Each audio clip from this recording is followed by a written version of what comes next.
Amis auditeurs et auditrices, j'ai la chance d'accueillir aujourd'hui, ce matin, dans mon bureau, un artiste exceptionnel. Je l'entends arriver de son pas lent et doux, le maître des mots. Il voyage entre les lettres, monsieur Bruno Coppens est là. Salut Elliot, ça va? Ça va et toi? Regarde, j'ai mis le micro et tout, comme à la radio. Dis, mais c'est où la scène pour jouer? Non, là, c'est la laisse.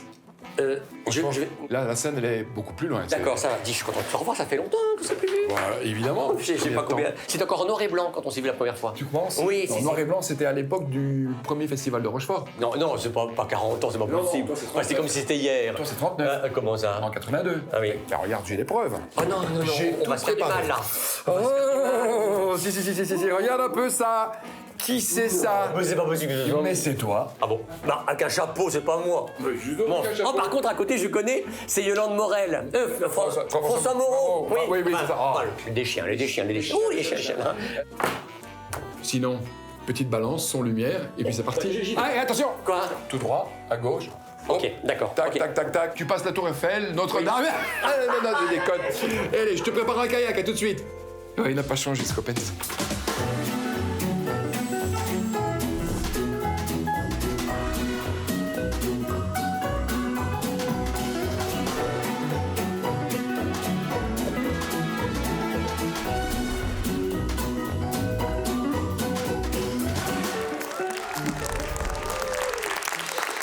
Bonsoir.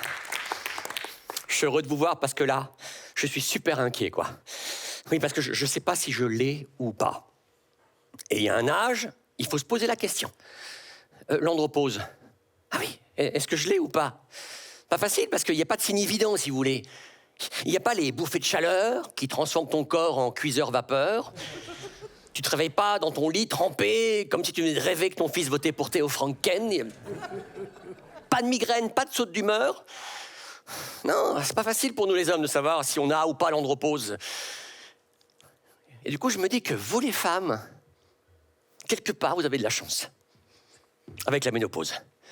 Parce que, comme il y a des signes évidents, je veux dire, vous pouvez en parler entre vous, vous avez des conseils, vous rassurer. Alors que nous, les hommes, mais nous sommes totalement livrés à nous-mêmes. Aussi démunis que l'homo sapiens sortant de sa grotte lors du premier changement heure d'été, heure d'hiver. Est-ce que vous savez qu'il n'y a pas de journée mondiale de l'andropause? Alors qu'il y a une journée mondiale du pangolin, du macaron, du scout, nous, rien. Et ça m'embête parce que si vous voulez, moi j'ai des symptômes, je le sens bien que mais si j'ai des symptômes, mais je ne sais pas si c'est l'andropause ou pas. Par exemple, le matin quand je roule en voiture, qu'est-ce que j'écoute? Nostalgie. Et parfois même, musique 3. Bon, maintenant, l'autre signe évident qui montre que j'ai l'andropause, c'est que, en fait, j'ai encore ma ligne fixe. Si tu dis à un jeune que tu as une ligne fixe, il croit que c'est un rail de coke. Alors, le pire, c'est que non seulement j'ai encore ma ligne fixe, mais quand ça sonne, je décroche. Pourtant, je sais très bien que je vais tomber sur un téléconseiller qui va vouloir me vendre un Stana. Tu vois, le Stana, le fauteuil élévateur sur la rampe d'escalier. Mais ça va m'énerver, ça. Ah non, pas le Stana, ça m'énerve pas le Stana, parce que, mesdames, messieurs, je suis désolé, mais on va tous y arriver un jour ou l'autre au Stana, au plus haut des... Non, ce qui m'embête, c'est qu'il m'appelle d'un call center paumé du fin fond du Pakistan. Je vais de nouveau devoir épeler mon prénom comme à chaque fois. Non, pas Pruno, Bruno. Voilà, Bruno avec un B. Oui, B comme bursite, voilà. R comme hernie. U comme urologue, N comme névrose et ostéoporose. Non mais si je hurle, c'est pas mon téléphone qui va mal, c'est parce qu'il m'appelle de loin. Pourquoi je jetterai ma ligne fixe? Je vais la garder. D'ailleurs, je garde tout. Hein. Même les vinyles, je les garde. Oui. Bon, je les écoute pas souvent, ils sont là, androposés dans ma cave, mais... Non, mes vinyles, je les garde, hein, oui. Oh, faut que je dise un truc aux jeunes dans la salle par rapport aux vinyles, ils vont être super étonnés.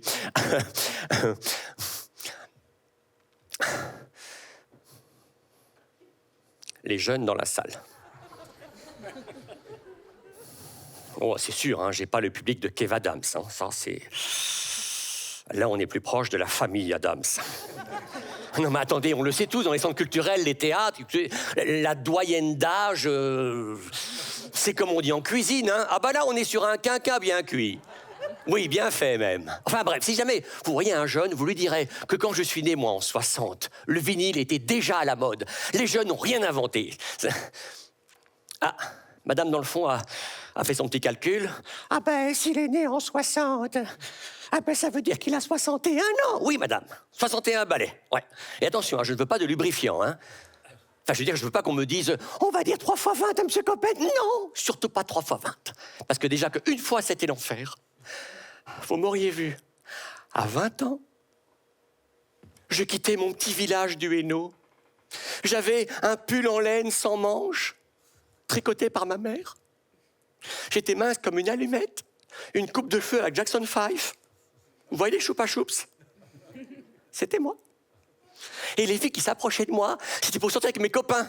Alors, j'ai pas vécu 3 fois ça quand même. Non, 3 fois 20, c'est pas possible. En plus, franchement, est-ce qu'on fréquente les mêmes nuits à 20 ans qu'à 60? Non! Moi, à 20 ans, dans les boîtes de nuit, je rêvais de me choper un herpès. À 60, ce sera une mycose dans un spa. À 20 ans, je suais comme une bête sur la piste de danse. À 60, ce sera dans un hammam. À 20 ans, je pensais qu'à une seule chose, coucher. À 60, je pense qu'à une seule chose, me relever seul. De la table de massage. Parce que je fréquente les spas. Ouais. D'ailleurs, qui dans la salle fréquente les spas régulièrement ici? Levez un peu la main pour voir. Qui fréquente les spas? Ah, ben vous savez ça. Fréquenter un spa, ça, c'est un signe avant-coureur d'andropause, hein. Attendez, s'il y a bien un lieu qui prépare à la fin de vie aux soins palliatifs, c'est le spa. Quand tu arrives, on te met un peignoir blanc, comme en clinique.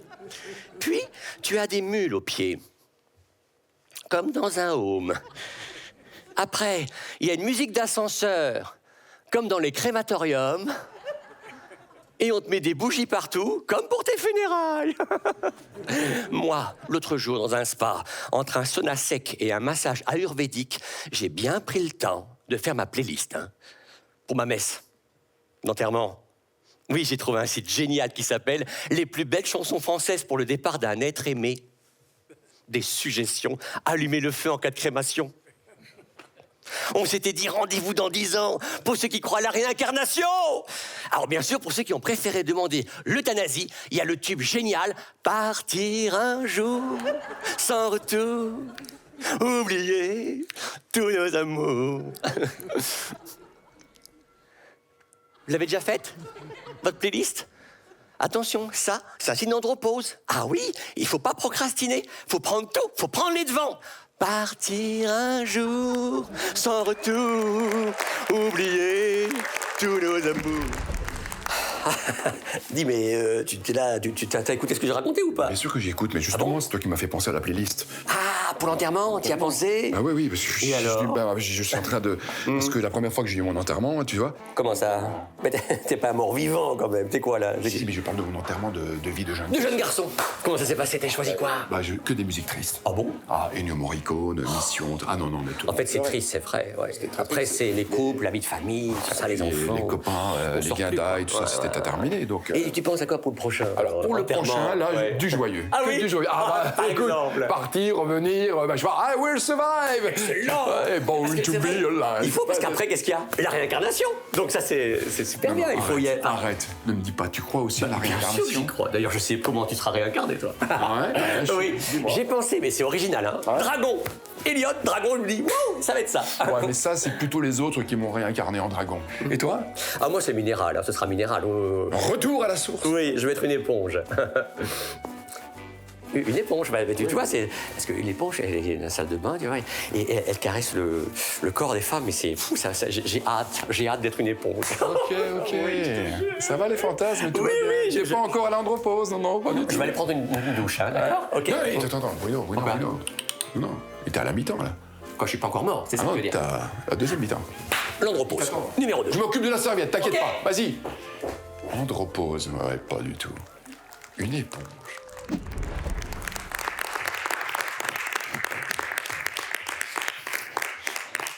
Alors, comment éviter l'andropause? J'ai quelques conseils.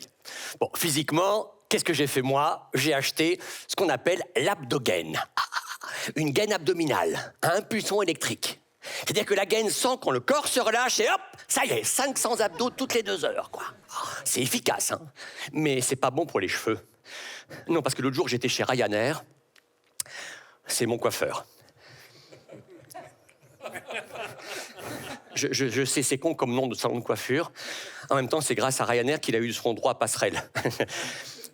Oui, je sais, c'est con. Vous savez, j'ai vu d'autres salons de coiffure. Il y en a un qui s'appelait Préservatif. Bon, les boucles de spa, la Coupe du Monde.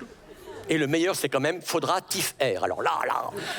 Ah non, c'est terrible. Alors j'arrive donc chez Ryanair. Et Ryan qui me dit détendez-vous, monsieur Coppens. Je me suis relâché. Paf, la machine s'est mise en marche. Je vous dis pas la coupe. Mais comme ça marchait bien, le haut, j'ai acheté le bas. Le musclo-slip. Ça, c'est bon aussi, ça. C'est pas facile à dire, hein. Dites un peu musclo-slip. Muscle-slip, oui, très bien. C'est fait exprès, c'est pour faire travailler l'articulation en même temps que ça masse les fesses en permanence. Le problème, c'est que quand tu as l'abdomen et muscle-slip en même temps, il faut gérer la situation. L'autre jour, j'étais à la piscine pour faire plaisir à mon petit-fils. Bon, j'enlève l'abdomen, mais ça, on dirait un maillot. Je l'ai gardé. J'ai failli électrocuter 40 enfants quand même, hein. Il y a madame qui a fait son petit calcul. Ah ben, s'il a un petit-fils, ça veut dire que... Oui, madame, je suis grand-père, et 2 fois même. Et ça, je sais, hein, faut pas être anthropologue pour le savoir. Si t'es grand-père, ça, c'est vraiment un signe avant-coureur. Enfin, avant-coureur. Avant-déambulateur d'andropause. Et ce qui est dingue, c'est qu'on m'a félicité, moi, pour la naissance de mon petit-fils. On m'a dit bravo, mais moi, j'y suis pour rien. D'accord, je viens du Hainaut. Mais enfin, je veux dire, on n'est pas tous consanguins non plus. Non mais c'est dingue. On m'a dit bravo à moi. Enfin, remarquez, on a aussi dit bravo à Jacques Boel, à la naissance de Delphine. Donc je veux dire bravo à quelqu'un qui n'y est pour rien, pourquoi pas? Et du coup, je me fais appeler Happy. Happy. Oui, j'ai refusé Papy, hein. Attendez, c'est vrai, j'ai vu à la télé Armstrong sur la Lune, Kennedy sous les prunes... J'ai vu Charles de Gaulle avant que ce soit un aéroport. D'accord, mais enfin bon, moi je veux bien jouer à Papy fait de la résilience. Mais pourquoi pas Pépé tant qu'on y est, hein? Pépé, non mais... Non, moi c'est Happy. Je trouve que ça fait...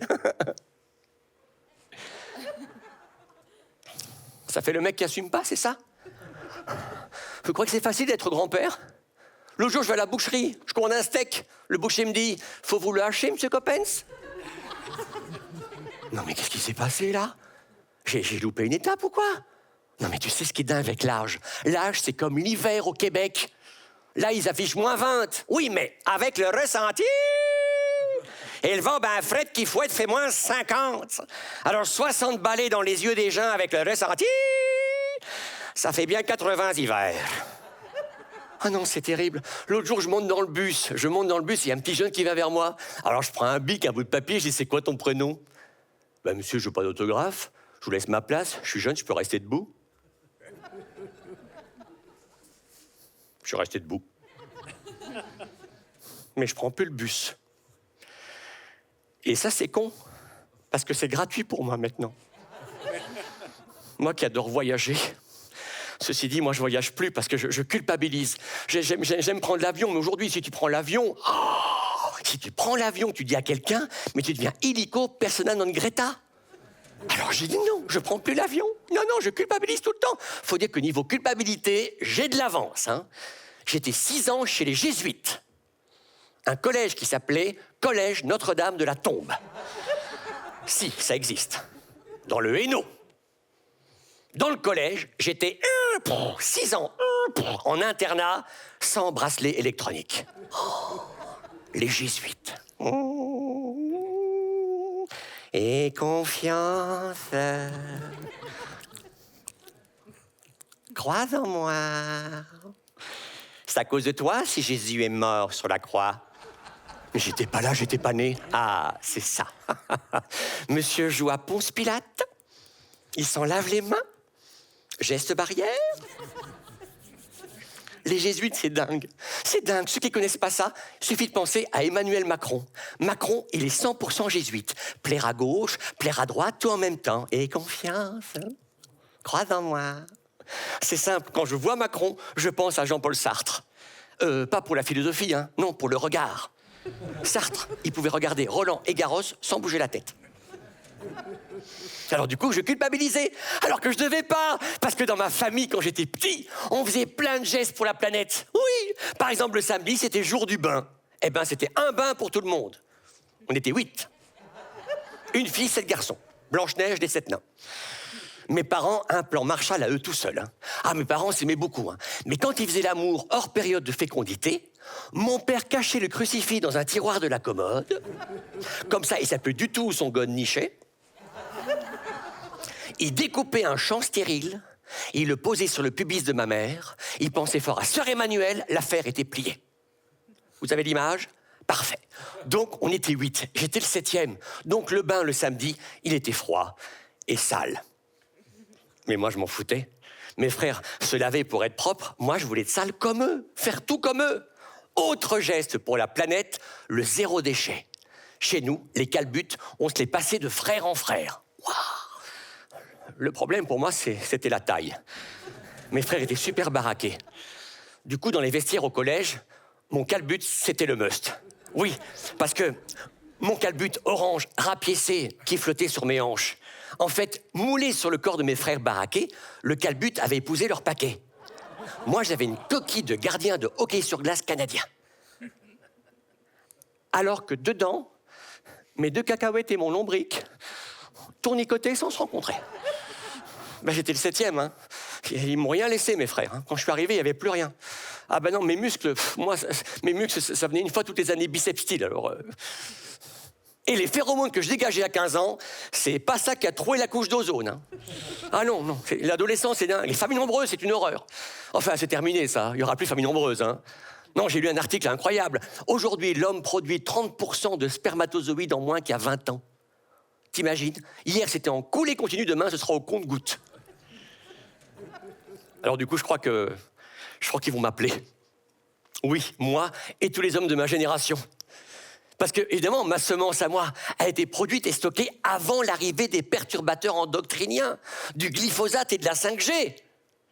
Mesdames, messieurs, ma semence à moi, elle est bio, élevée en pleine nature, fruit d'une première pression à chaud, issue du circuit court pour répondre à la demande sans surproduction.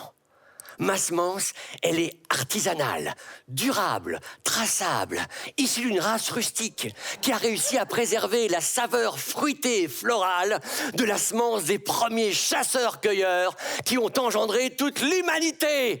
Ma semence, un savoir-faire local au service des générations futures.